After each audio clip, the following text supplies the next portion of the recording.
गिरावट आती है तो उसी समय भगवान कृष्ण किसी न किसी रूप में प्रकट होते हैं।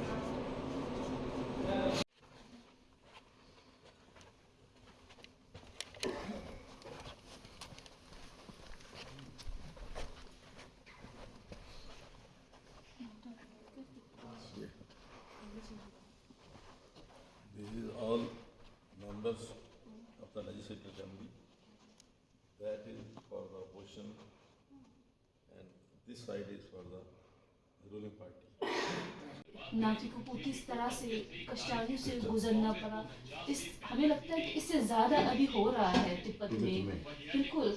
और अभी हमें पता है कि जिस तरह से टेक्नोलॉजी आए है उसके साथ नई टॉर्चर करने का तरीका भी चीन को मिला है, और जिस तरह से वो बाहर जाके एक प्रोजेक्शन देता है कि वो किस तरह से बहुत अच्छे इस तरह के चेहरे को छुपा के बाहर अलग तरीके से आता है, और उस बात को लेकर ना सिर्फ जो टिबेटन कम्युनिटी जो तिब्बत को उन्होंने हमें पता है कि बहुत अरसों से इंडिया को हमेशा से ही प्रॉब्लम दे रहा था। और जैसे अभी इंडो तिब्बत बॉर्डर है, हमेशा से यहाँ पर पीस रहा है, पर जब से चीन ने तिब्बत को कब्जा किया है हमें पता है कि कितने करोड़ों इंडियन गवर्नमेंट को स्पेंड करना पड़ रहा है ताकि हमारी तरफ पीस लगे। तो हम इन सब मुद्दे को आपके पास लाए हैं ताकि उस वजह से ना सिर्फ तिब्बत और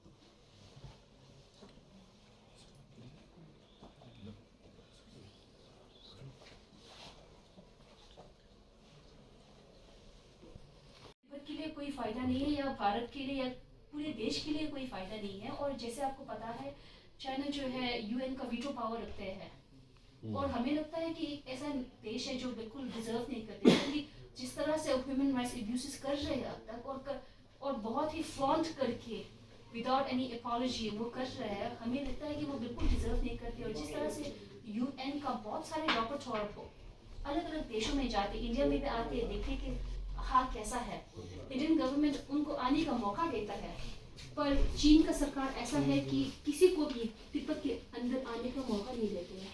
अगर देते हैं तो पूरा कंट्रोल करके देते हैं, मतलब आपके पास इंडिपेंडेंट एक्सेस है ही नहीं।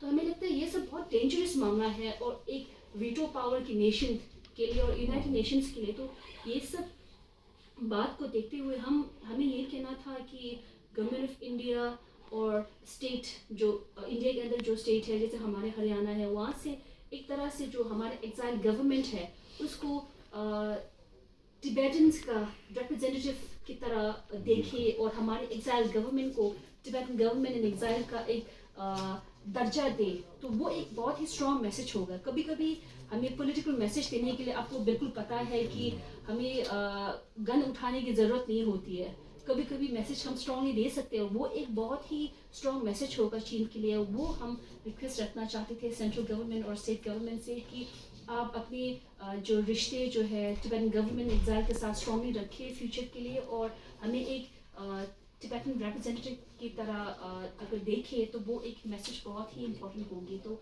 ये सब मुद्दे आपके पास एजेंडा आपके पास लाए थे, मामले को सुलझाने के लिए हम मिल रहे, पर बस almost like a time pass वो कर रहे थे, और अब तक हमने वो 11 साल से ज़्यादा हो गए उनकी तरफ से। ऑफ कोर्स वो विल भी चली गई है, क्योंकि अभी तिब्बत के अंदर जिस तरह से पहले हमने पीपल्स मूवमेंट देखा है, वो इतने बड़े नंबर में अभी हमने देखा नहीं है। अभी जो देख रहे हैं बहुत कम लोग प्रोटेस्ट कर रहे हैं। They are feeling threatened by the Yes. some danger is they They're feel just कि भी चाइना can do anything, या वो आपको तंग कर सकते हैं और ज़्यादा कर सकते हैं, लोग थोड़ा सा depressed you can say. Yes. और हमारे यहाँ अभी 4th जनरेशन आ गए हैं जब से तिब्बत को ऑक्युपाई किया है, फिर भी इतने यंग टिबेटन्स अब भी चीन के खिलाफ प्रोटेस्ट कर रहे हैं। हमने अभी 2009 से अब तक ऑलमोस्ट 158 युवा ने तिब्बत के लिए अपने बॉडी को बर्न किया है। तो इस तरह का मूवमेंट हमने पूरी दुनिया में नहीं देखी है। एक तरह से हमने एक वो जो सेल्फ इमुलेशन के बारे में हमने सुना था, जिसकी वजह से अरब स्प्रिंग हुआ था, जिसकी वजह से बहुत ही डेमोक्रेसी लाए है। पर तिब्बत में अब तक 158 टिबेटन्स ने सेल्फ इमुलेशन किया है ताकि हिज हॉरेंस दलाई लामा तिब्बत में वापस आ सके, तिब्बत के मुद्दे को सुलझा पाए और एक मैसेज दे चीन के सरकार को कि हम आपके नीचे खुश नहीं है, आप एक ऑक्युपायर हो, अपने देश से बाहर जाइए। तो उस तरह के मैसेज पहले बहुत से नंबर में आते थे, अभी इतना कंट्रोल तिब्बत के अंदर आए हैं, टेक्नोलॉजी की वजह से सर्वेलेंस आया है, सेंसरशिप आया है कि वो नंबर बहुत आ रहा है, पर छोटे छोटे नंबर पे आ रहे हैं, क्योंकि बड़े फ्रीडम ऑफ असेंबली तिब्बत के अंदर है ही नहीं। जैसे हम यहाँ पर इलेक्शन के समय में ऐसे आ सकते हैं, बहुत ही नंबर में आ सकते हैं, वहाँ पर ऐसा नहीं होते हैं। अगर आए हैं तो शी जिनपिंग आए हैं, उनको वेलकम करने के लिए आप आते हैं, नहीं तो ऐसा नहीं कि लोग साथ में आना चाहते हैं, मिलना चाहते हैं, बातें करने चाहते हैं, इसलिए आप आ सकते हैं। तो किस तरह से छोटे छोटे मामले में सिर्फ फ्रीडम ऑफ रिलीजन नहीं, पर बहुत सारे मुद्दे में एक तरह का ह्यूमन राइट्स बिल्कुल भी नहीं है। तो वो हमने देखा है, स्पेशली कोविड के समय में किस तरह से सप्रेशन आया था, सिर्फ हमारे लिए नहीं, उनके खुद के लोग के लिए। तो उन सब मुद्दे को देखते हुए हमें लगता है कि चीन की तरफ से उनका बस एक ही मैसेज है कि बस कंट्रोल करके रखना है, फियर को दबा के रखना है, ना कि किसी को बोलने देना है। तो there is no democracy there, पर वो क्लेम करते हैं कि चीन के तरह का डेमोक्रेसी है। तो हमें चीन में कहाँ डेमोक्रेसी है?